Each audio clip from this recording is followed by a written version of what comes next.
Bom dia, boa tarde, boa noite. Aqui quem fala é o Biscoito Reflexivo mais uma vez aqui nesse canal. E bom, vocês sabem o que é Dark Fantasy? Já se perguntaram o que é o Dark Fantasy?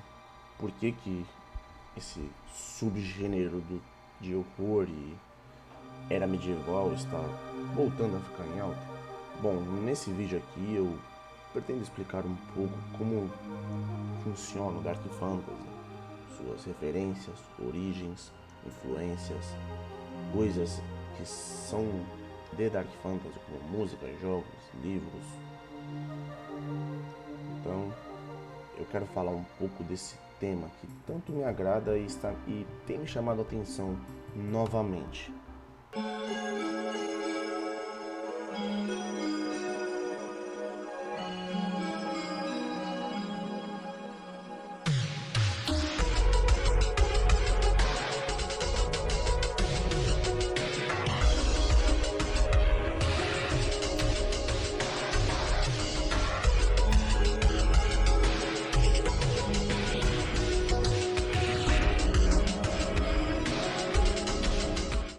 O Dark Fantasy é um subgênero de fantasia que combina elementos macabros, né, e muitas vezes de terror.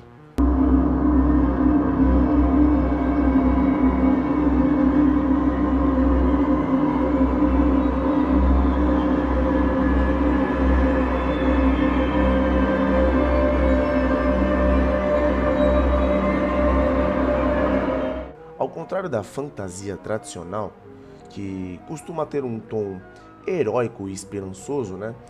O Dark Fantasy ele apresenta um mundo mais brutal, né?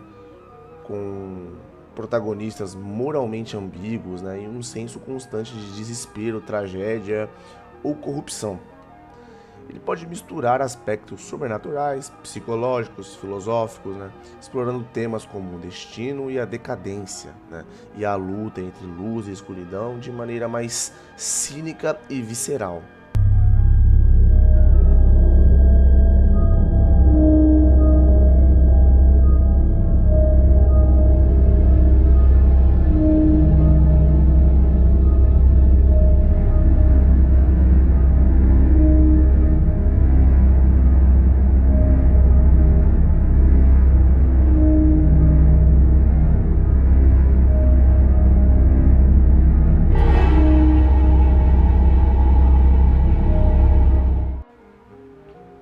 O Dark Fantasy surgiu como uma resposta às narrativas de fantasias mais otimistas e escapistas, né?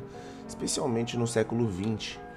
Alguns dos primeiros sinais desse subgênero apareceram em obras de escritores como H.P. Lovecraft, com seu horror cósmico que influenciou profundamente a fantasia sombria, e Robert E. Howard, né?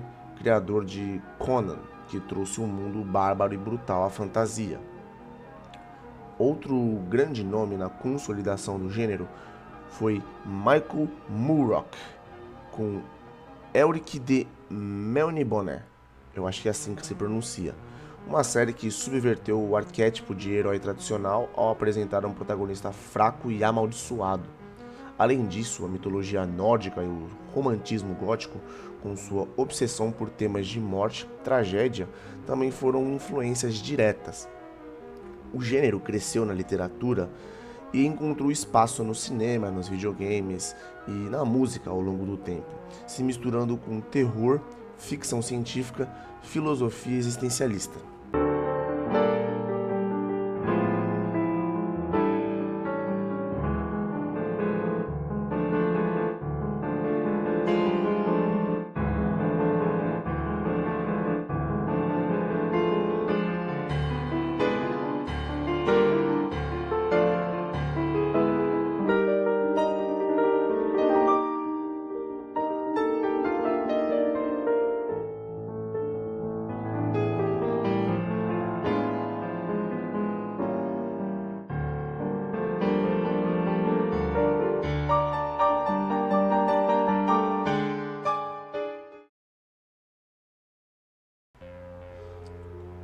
O chamado de Cthulhu, de H.P. Lovecraft, não é exatamente Dark Fantasy, mas influenciou fortemente o terror e a fantasia sombria.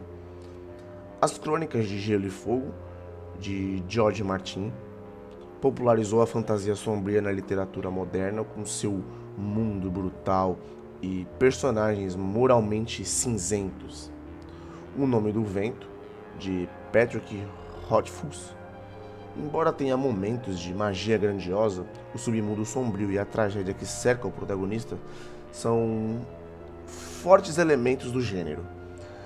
E acho que aqui um dos mais queridos atualmente, né, pelo TikTok, que é o Berserk, né, de Kentaro Miura, um dos maiores representantes de Dark Fantasy nos mangás, com um mundo cruel e repleto de demônios e corrupção. O Labirinto do Fauno, que é uma série de 2006, um conto de fadas macabro que mistura elementos históricos e mitológicos. Game of Thrones, que é de 2011 até e acaba ali em 2019, que é a adaptação, né, das Crônicas de Gelo e Fogo, mostrando o lado mais cruel da fantasia medieval.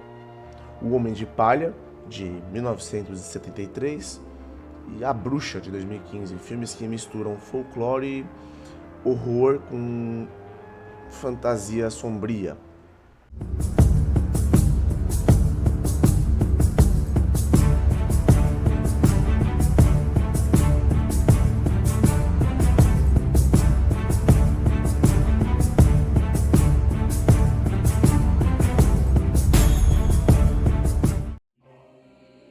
Drakengard 1, o primeiro Drakengard é um dos jogos mais sombrios da franquia, né?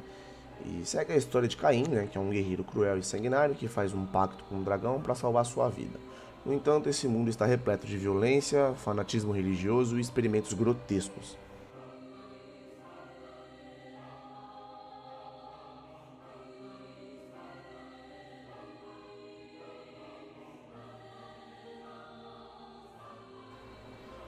Drakengard 3, que é de 2013. Uma de 2003, eu não citei.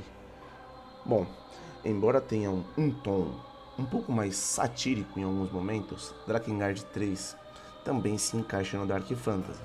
A história segue Zero, uma guerreira que deseja matar suas irmãs, conhecidas como Intoners, deusas com um grande poder, né?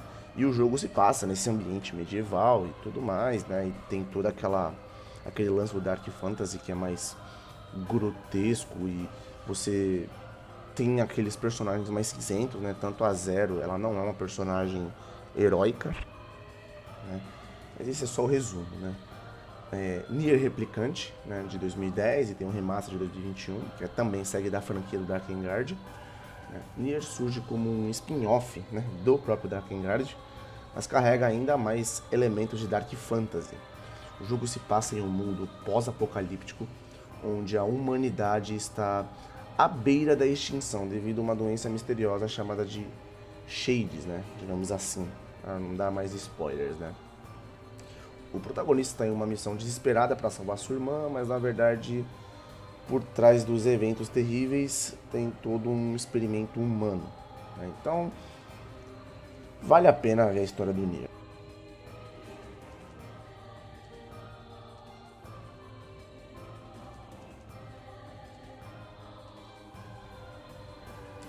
Dark Souls, né, da From Software, que definiu o conceito moderno de Dark Fantasy nos games, com seu mundo decadente e atmosfera opressora. Bloodborne, né, que é uma fusão de Dark Fantasy com horror Lovecraftiano. The Witcher, inspirado pelos livros de Andrzej Sapkowski, né, eu vou deixar o nome dele aí na tela, não sei pronunciar, apresenta um universo medieval, corrompido e violento. Elden Ring, né, que expande as ideias de Dark Souls, uma mitologia sombria, né, criada por Hidetaka Miyazaki e o Jorge Martins.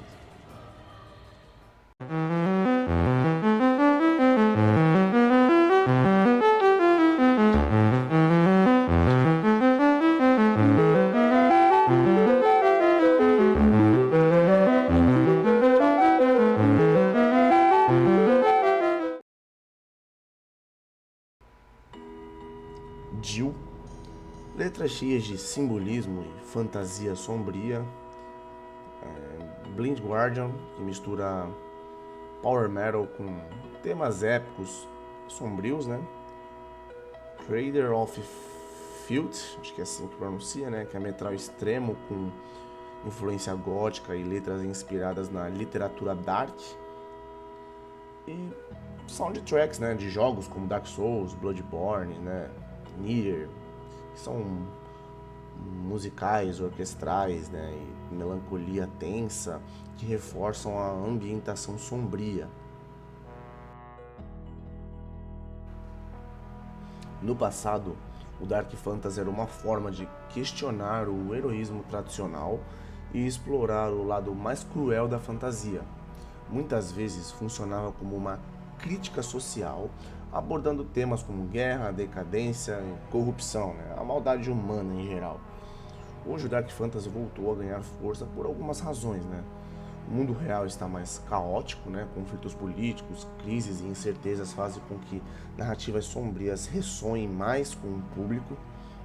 O sucesso de obras como Berserk, né? Como eu disse, que viralizou ali no TikTok, e Dark Souls, essas franquias influenciaram novas gerações de escritores e desenvolvedores, né? Inclusive o próprio Dark Souls tem forte inspiração em Berserk, né? Bom, temos fadiga da fantasia tradicional, né? O pessoal meio que tá cansando de, sabe, aquele negócio de jornada do herói, sabe? Tipo, o herói vai lá, tem um treino, tem um mestre, tem que salvar o mundo, sabe? Então, esses temas assim, esses tipos de história estão ganhando mais espaço atualmente. Berserk, ele é de 89, por aí eu acho 88, não lembro agora. E tipo, ficou popular, acho que de 2023 ou 4 pra cá, né?